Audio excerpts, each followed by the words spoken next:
Continue in Shmuel Aleph, Perek Chaf Aleph. Again, let's review Pasuk Ches.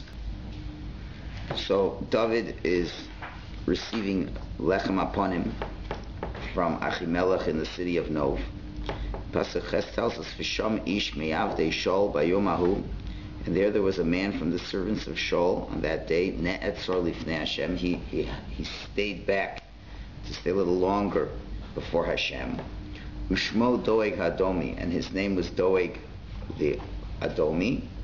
Abir Haroim, the mighty ones from the shepherds. Asher l'Shol, which were of Shul. So let's talk a little bit about Doeg and what are going to be some of the causes of all his problems. It is interesting that you'll see that the word Doeg here is written without a vav, and often it is really written with a vav. Doeg with a vav, but here it's missing a vav. So if you notice, if you look at the gematria, it's very interesting. What is the gematria of Doeg? This one is 8. Well, Doeg without a vav is 8, but with a vav, it's 14, which is the same gematria as David, which is 14. So there's obviously some parallels over here.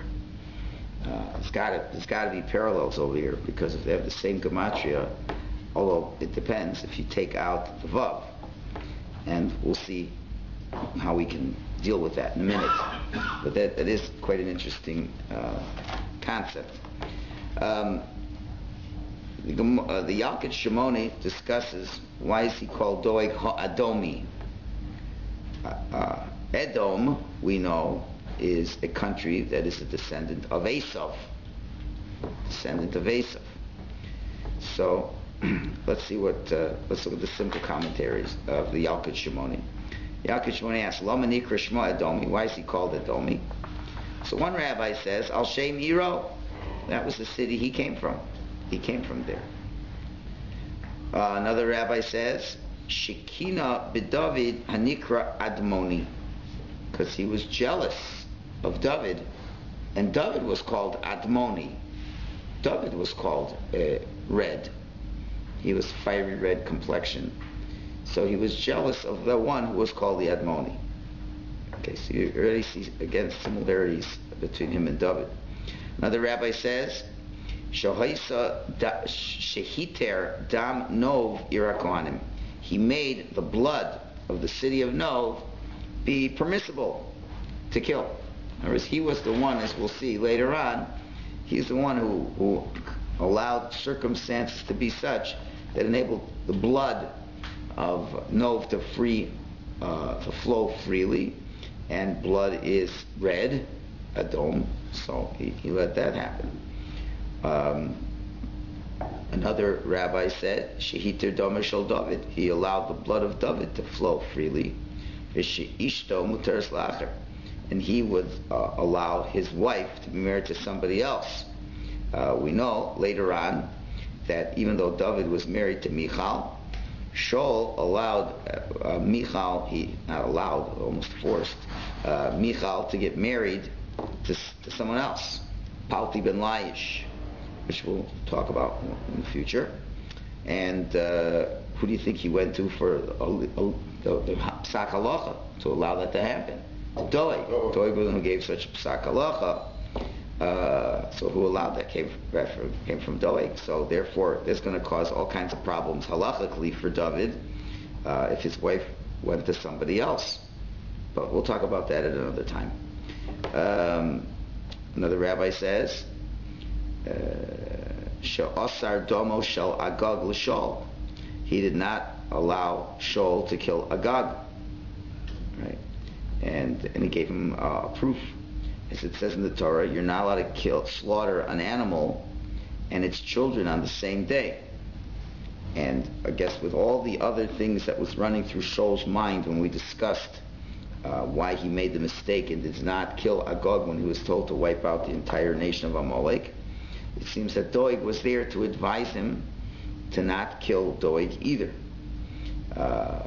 And the logic that Doeg gave him was that since a king is really considered the father of a nation, and since you killed out the entire nation in one day, it's like you killed all his children, and therefore, just like we have by animals, and you could see there's a great connection between non-Jews and animals. The Navi itself makes the connection of non-Jew and animals.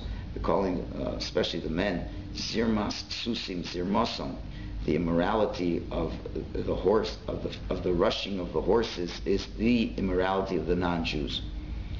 In other words, the non-Jews focus on their bodies, and if you go to any sporting event, you'll see what kind of behemoths they are. If you were in Vancouver a week and a half ago, you saw what kind of behemoths they were. And you'll see this week in Toronto, 1 million behemoths celebrating their Yontif, their month. Okay? They're behemoths. They're animals. They're no different than animals. The ones who don't keep the 7 Noachide laws clearly are like behemoths. So therefore, you killed all the behemoths' children in one day. How can you kill the father of the behemoths on that day? So therefore, I guess what he was trying to say, yeah, you'll kill him tomorrow, but just like we say, what's the reason why there is such a mitzvah not to kill an animal, a mother, a cow, and the child, or the father cow and the child, is we have, even though the animals don't need it, we have to show a certain degree of compassion. You don't wipe everything out in one day. So we have to have compassion on God's world. So you'll kill the guy tomorrow. But that was not the right advice. So again, this caused all kinds of problems for Shul, which ultimately caused Shul's death. Another rabbi's opinion, Rabbi Yitzchak says, he would cause everybody else's face to turn red in terms of halacha. In other words, he was so smart, he would embarrass other people in terms of halachic ruling. He would show them up in halacha. And finally, another rabbi says, it says, Ma Edom mevalea zchuyos shel Yisrael. Just like Edom wants to swallow up the merits of the Jewish people, the nation of Edom wants to swallow up the merits of the Jewish people. Kach Doeg mavale zchuyos shel David. Doeg wanted to swallow up the merits of David. We'll understand that more in a minute when we look at the piece from Rav Tzadok.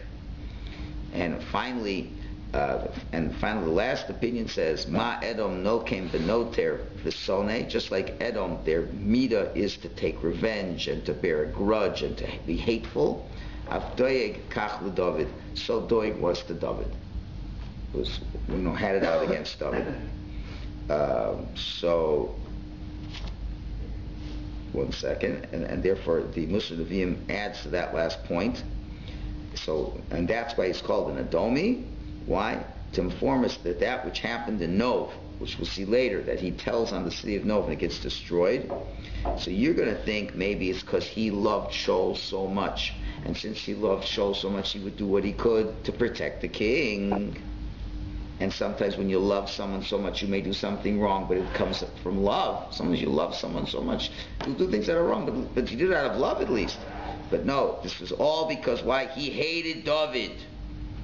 And it was anger that brought him to do all this. And therefore there's not one shred of defense we can give for Doeg over here. You might, if we'd have something to say that he was loyal to Shul and he loved Shul and he felt it was terrible. Okay, that's not it. He hated David, and therefore he was. So you see from a lot of these midrashim, we will see he was an incredibly smart person. He learned a lot of Torah. To be the Av Bezdin, to be the head of the Jewish Supreme Court, you have to be a big tzaddik. You have to be a big scholar. But yet, he had some flaws. So let's now take a look at Reb Tzadok, who gives us a little deeper analysis into this personality of Doeg, which we have to, learn a little bit about because he's a prominent character in this story.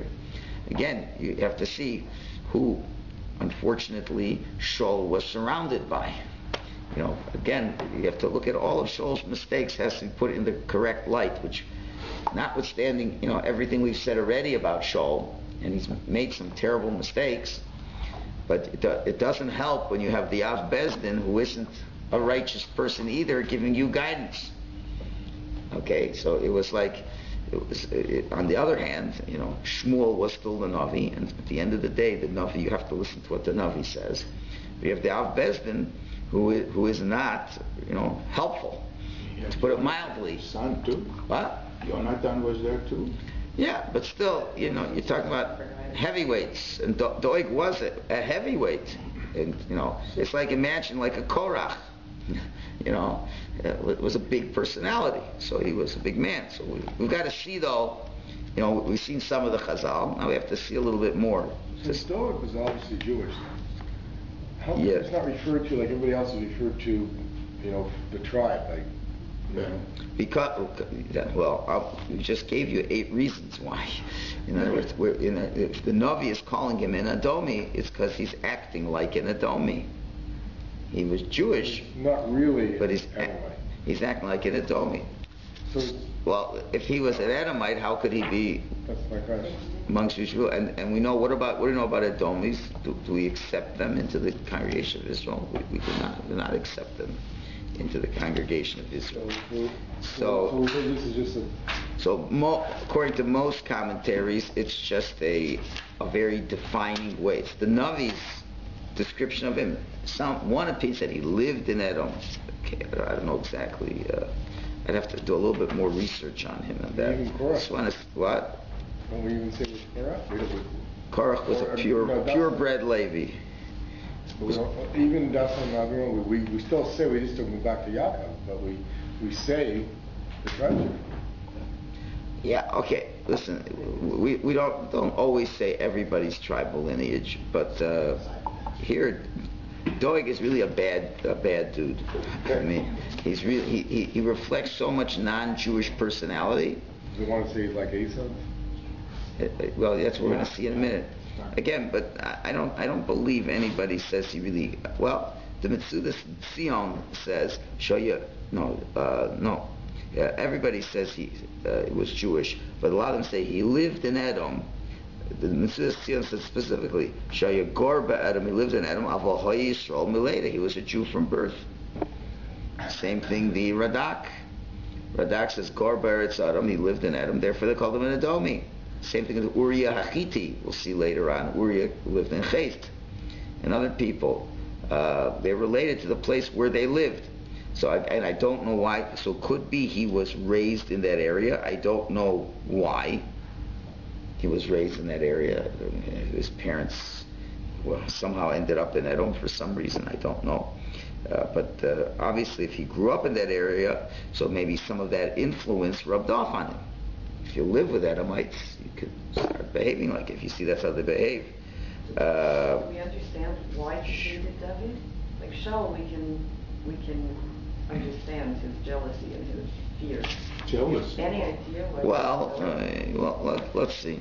We're going to be with him for a long time, so let's just get the basic background on him, and then we'll let the story develop it as we go. We'll have another discussion about him, God will. But let's see what Reb Tzadok has to say over here. I'll just read to you some of what he says. His words are in Divrei Sofrim on page Yud Ches Amud Beis. It talks about Esav, and he says, what does it mean when it says Esav had tzayid b'piv? There was deer meat in his mouth. And obviously Rashi already tells us that he was a cunning hunter. Esav was a hunter, and he not only trapped animals, he trapped people. So he says, Ki Esav hu hamakatrek hagodol b'shamayim mimal neged Yaakov v'sara ki yadua. We know that Esav is the great prosecutor of the Jews in the heavens above against Yaakov and his children, which is well known. He's a great prosecutor against Yaakov. The sorrow that his ministering angel, we know everybody has an angel, that's their spiritual fountainhead. So, Shuhu Kocho, the sorrow Shu Kocho Hu Rosh HaMakachim. He's like the chief, and he is the head of the prosecutors. So he says, Ki hapeh nivra ledaber divrei Torah. We know that the mouth was created really for one reason. The mouth was created for one reason, to learn Torah. As it says in the pasuk in Sanhedrin explains, the pasuk says, "Kol amal adam lepihu." All the efforts of a man on this earth birth should be through his mouth, it means l'amol peh. A person should work hard with his mouth. The Gemara that discusses from Eov, it says Adam l'amol yulad, a man is created to work hard. Then the Gemara says, I might think you should be working physically hard or spiritually hard. So he says, no, you should be working spiritually hard. And then it gets more refined, says the spiritual hard work should be through one's mouth. And he says, you should work hard in learning Torah. That's what you should, that should be your hard work, the best way for a person should be. On the other, and really there's many Gemaras that talk about this, that really, every part of your body, it talks, for example, the fingers. Every finger has a different name in Hebrew, right? So so one finger, for example, the pinky is called the kometz. The fourth finger is called the kometz. The kometz, why? Why is it called the kometz? Because when you make a kmitza, when you have a mincha, flour offering, and the Kohen takes a fistful of the flour, and then he has to, take with his pinky, that doesn't go beyond that. So that finger is related to the mitzvah of kometz. And there's one finger that sprinkles the blood. So every finger has a different job in the Beis HaMikdash. That's why every finger has a special name. It's a special name. That's how you know the names. So one of the Meforshim asked, so just say, what do you mean?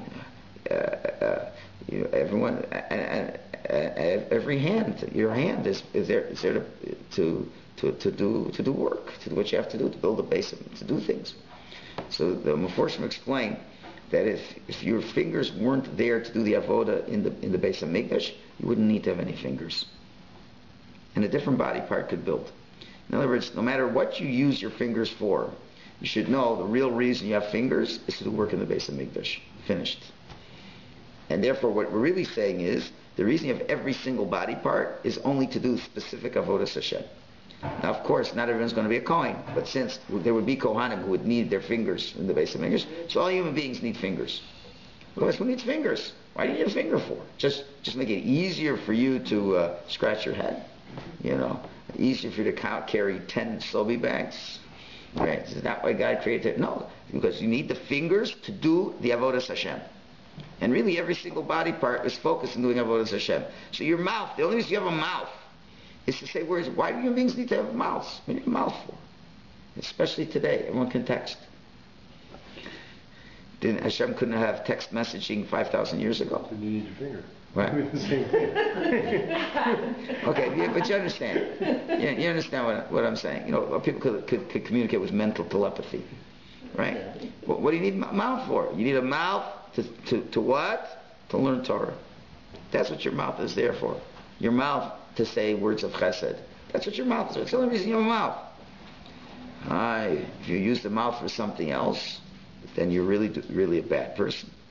And therefore, we know, for example, Rabbi Michalowicz continues, Umaves v'chayim biyad lashon, and life and death is in the hands of the tongue. Demish lo zachu mishamesh bo b'lashon hara. What if a person doesn't merit and uses his tongue for lashon hara? Nasis lo sam hamaves, it becomes a poison.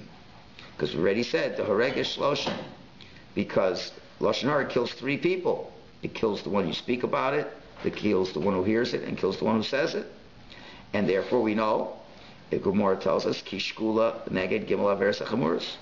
The one who speaks lashon hara, it's equal to the 3 cardinal sins of murder, idol worship, and immorality. So therefore, is as great as the art of speech for learning Torah, so great is the equal and opposite for every spiritually powerful thing that exists. There's an equal and opposite negative. So you can do terrible things.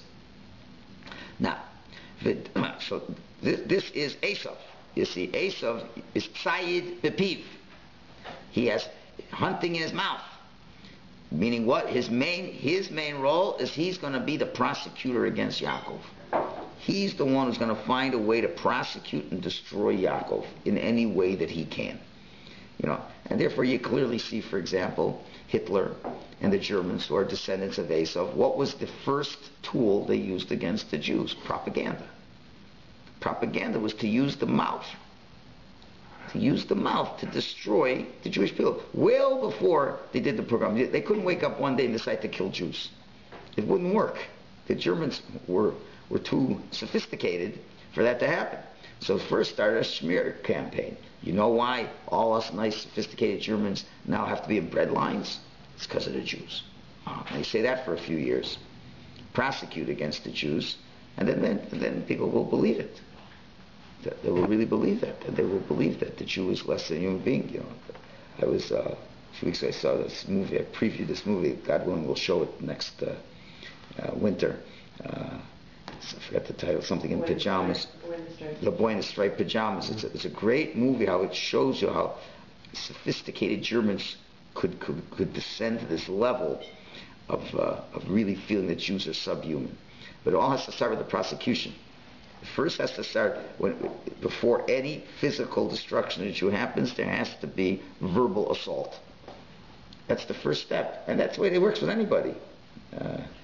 You want to get rid of a rabbi, you have to verbally assault him first. And that's the power of the mouth. And people, unfortunately, believe a lot of Lashon Hara. How do you believe that Jews are the cause of all the problems in the world?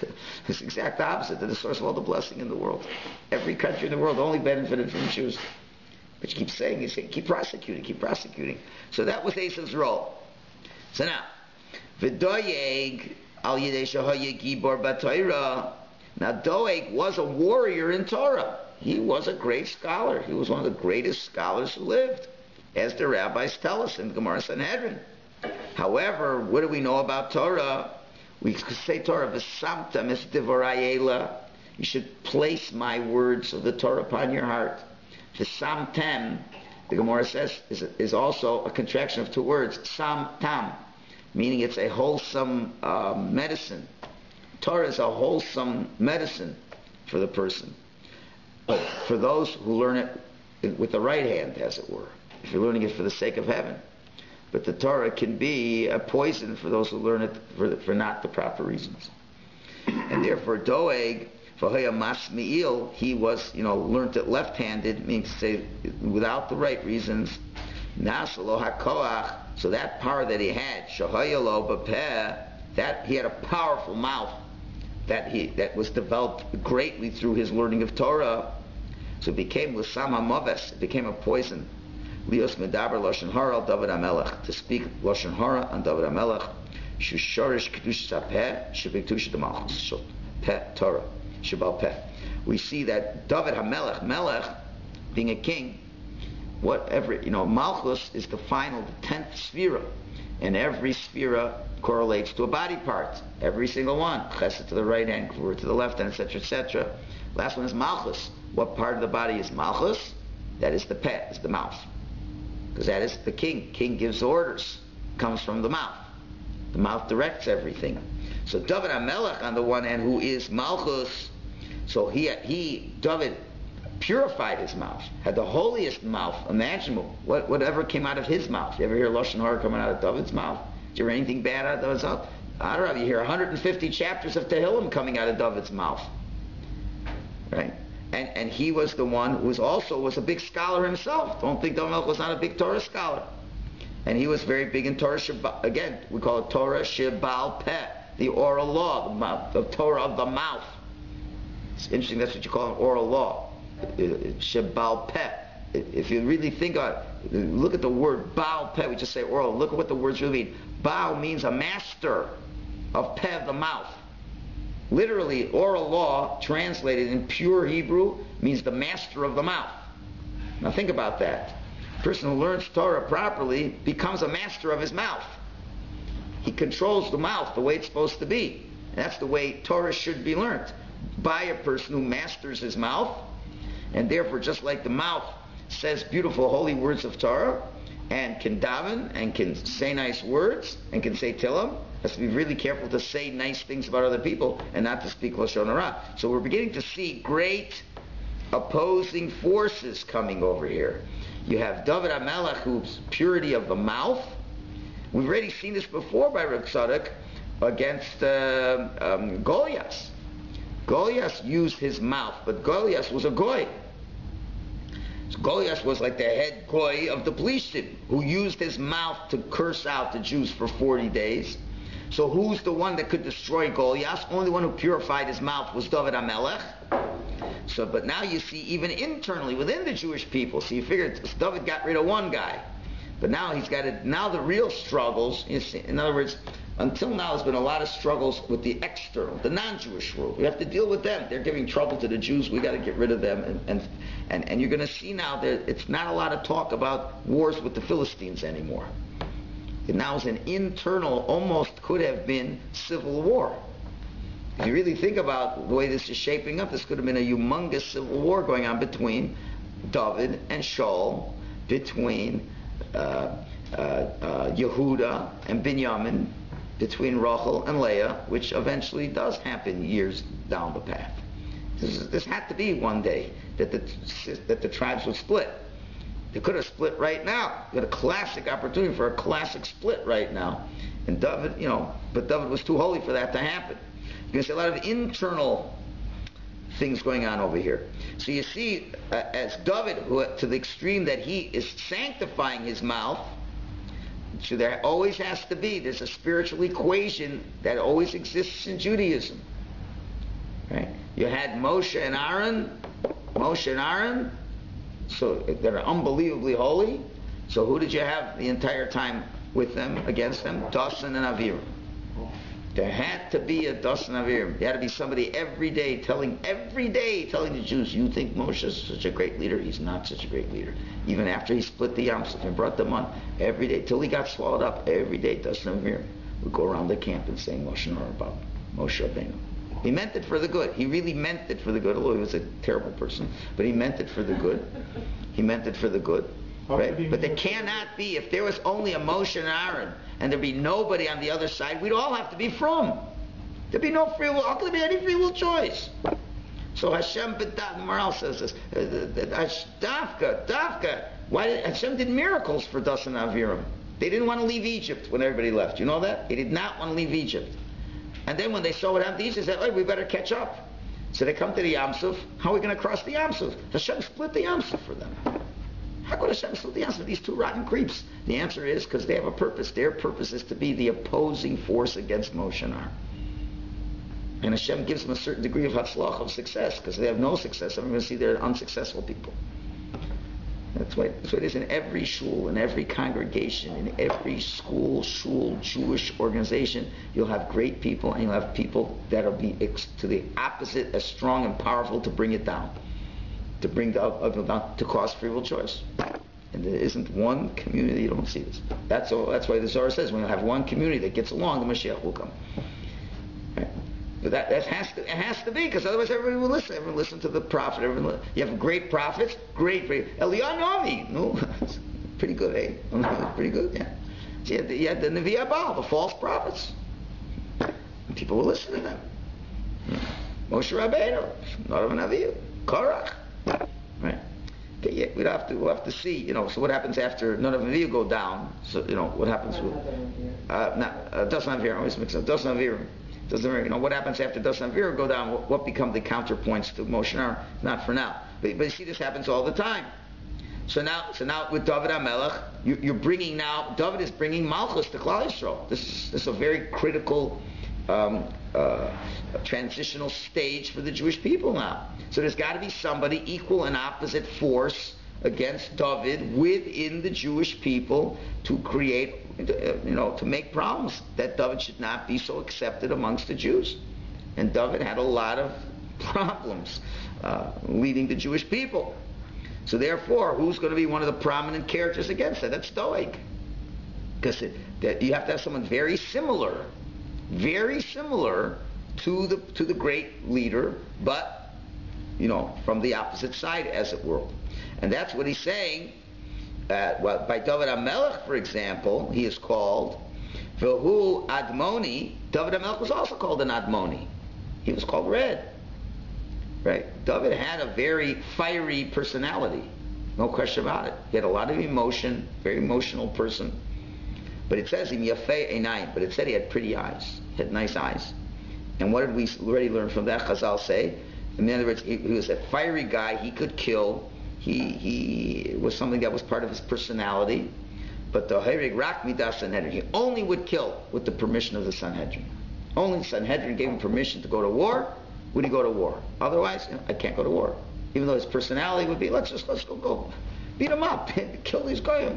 No, first you have to ask the Sanhedrin. Sanhedrin says, no, you don't do it. Al pi Torah, as it says, the Torah says, Al pi Torah sheyirucha, only way the Torah teaches him. So David was able to synthesize his passion that he had, plus the Torah knowledge that he had, and he was a great scholar in his own right. And he could have said, I can paskin shilas, I can decide. But he never did. He always would ask the Sanhedrin. Without the Sanhedrin, this person wouldn't do it. So he was great in Torah, he was great in Yerushalayim, but also great on that emotional end, which Shul was not good in at all. Shul was the man of restraint, the descendant of Rachel, Yosef. Yosef's the man of control, not passion, not emotion. He's a thinker. So Shul didn't have that passion. But David had the passion, so he had everything. So David's called an Admoni. He has that red, fiery personality, which would create fiery prayers to Hashem. Fiery to him. Emotion from the depths of his heart to come close to Hashem. Aval Doeg, so the counterpoint, Doeg, Nikra Admoni, he's Edomi. He's called an Edomi. Missing that nun, which is interesting. Anyway, Misitra to Edom, because he's from the other side of Edom, who Esav, which is Esav. Ki gam hu kocha b'fiv, because Esav also has power in his mouth. Dal karchach, because how do we know that Esav had? Because we know Dal ken yatzumenu Rabbi Akiva, Rabbi Meir, Rosh Torah Shabal Peh, because descendants of Edom were Rabbi Akiva and Rabbi Meir, who were the primary givers of the Torah Shabal Peh. In other words, Esav's power was in his mouth. So therefore, Esav was called Edom. It's called Edom. And now Doeg Adomi, because he had all the personality of Esav. He was like Esav. So just like Yaakov had to deal with an Esav, David has to deal with a Doeg. And that's exactly what's being paralleled over here. Now, look what happens. Ella, so that was Esav's great talent. Rather, he took his portion of death from the mouth. And because of the power he had in his mouth, he could make an impact, a mark. He could prosecute in the heavenly spheres. Esav would know how to prosecute against the Jews up in Shemayim. He'd evoke the Midas Hadin, as the rabbis say, Midas Hadin, Shema Kadregas. There is an attribute of prosecution that goes against the Jews. And Esav could bring up bad things about the Jews, would say bad things about the Jews to Hashem. Now Rabbi Tzadok says an amazing thing. He says, Ki yesh pamim Esa kitrik mitzad Midas Hadin de Kedusha. There is an aspect of prosecution that comes from the realm of holiness. In other words, is prosecution against the Jews an inherent evil or an inherent good? The answer is, like everything in the world, everything inherently was meant to be good. Everything in this world is meant to, every midah is meant to be good. The question is, if you put too much of it in one direction, it could be really bad. So prosecution has a place within Avodas Hashem. There's a place. There's a place from the side of holiness. Why? There is a concept of punishment in the Torah. We're learning this in the Rambam every day. What happens to the Jew desecrates the Shabbos, and there's witnesses, and he says, I don't care. There is a formula that says this person is put to death. There is a court that prosecutes. There is a concept of prosecution. It's part of Judaism. If it's in Judaism, it's got to be holy. So there were times where they would kill someone, give them a capital punishment. They lash someone. So there's a side of kedusha to that, because if someone goes against the will of Hashem, that itself is a terrible thing. We can't allow such a thing to remain. Someone is going against Hashem, and if there's going to be no aspect of holy prosecution, what's going to happen to the Jewish people? So therefore Hashem has created a concept of holy prosecution, where you're prosecuting, why? For God's honor. And therefore, if there's the once in a while you have an unusual case where a Jew goes against Hashem, the Jewish people have to realize such a person has to be prosecuted. Why? because it's Hashem's honor. No different if you walk into a room and you saw someone slap your spouse in the face, you sit there and applaud. You'd have to take some action. If you didn't, to show you didn't care for your spouse. Okay, now the prosecution has to be done in a civil way. It sort of has to guide you how you do. You don't run like an angry mob and kill the guy. The prosecution's on a way that we bring the guy to do tshuva before he dies, so he gets to olam haba. There's a menschlich way of prosecution. That's the holy prosecution, not what you see the Muslims do on television. Right? 1 second.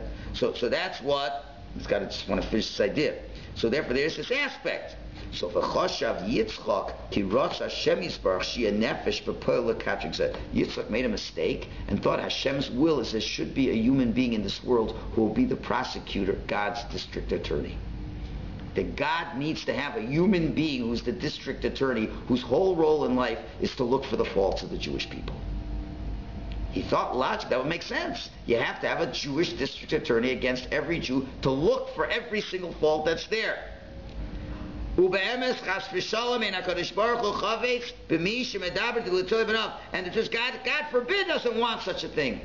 He doesn't want people looking for the bad. If the bad comes to us, okay, we have to deal with it. But we're not looking for it. It's not this, the Salem witch hunting. It just came to me when I was out in the country. One of the main streets we drove on was Salem. So I'm thinking to myself, so why is it called Salem? Did you ever think why it's called Salem? Hebrew root to the It has to be a Hebrew root to it. What's the Hebrew root for? That's what my wife thought also. Sulam, a better one. Salem. Salem, across. Oh. Salem, across. So Salem. It's a mamish. Salem. It sounds the same. The cross. That was all. Anyway, if you think about it. But anyway, to have prosecuted, there should be within Jewish people the district attorney's office for the Jews. To go, and their job is to find and root out and to look and to always look for the bad of the Jews. And the Chaz Hashem never wants that. He says that's not the Ratzon Hashem. But that's what Yitzchak thought. So when Hashem showed him that Yaakov usurped Esav from the bracha, that's when Hashem taught Yitzchak, you see, it's not what I want. I don't want Esav to be blessed to be a prosecutor. Now Yitzchak did understand. He did understand the only solution to assimilation is prosecution. And whenever the Jews assimilate, what does God do? He makes the host country go and want to kill the Jews. That's good if you're a non-Jew, but not if you're a Jew. A Jew should never say anything bad against Jews. She just said with Dasan and Avira. So Hashem wasn't happy with Dasan and Aviram, but he will allow that people who want to free willingly fill the role of the prosecutor will have the opportunity to do that. Hashem doesn't want us. Hashem doesn't want it. But at the same time, to keep the free will choice, there's got to be some bad people, and Hashem will give them hatzlacha, but He doesn't like what they're doing. And Hashem says in the Torah you shouldn't listen to them, and then people have a free will choice. There's always got to be a free will choice over here, right? But Hashem doesn't really like it. But rather, so now with his free will choice, he took a bad thing for himself. Esav took on a bad thing. That's the hunting in his mouth. Sharav bepiv, shapiv pol bekitrugav lamala, Roshas kavim. And Esav saw he could prosecute against the Jews, and it would have a power above. Hashem has to listen to prosecution. You have to listen to prosecution. If Esav points out things that's bad the Jews do, Hashem can't ignore it. So Yitzchak thought this was a godly type of prosecution that Esav had. He thought it was something wonderful to it. Yitzchak thought that Esav would only prosecute against the Jews of things that Hashem wanted him to prosecute the Jews against. That's what he thought. When he said, okay, so it goes on. But it really was wrong. So now what is Reb Tzadok saying? Reb Tzadok saying is Doeg is this very same person. Doeg is the Esav personality here, who is going against and using the power of mouth to prosecute against people. So this is the personality we have going out throughout the rest of this book of Sefer Shmuel, and if you understand, if that's Shaul's good advisor, you can see that Shaul is in a really tough predicament. Okay, Mirz Hashem, we will continue tomorrow.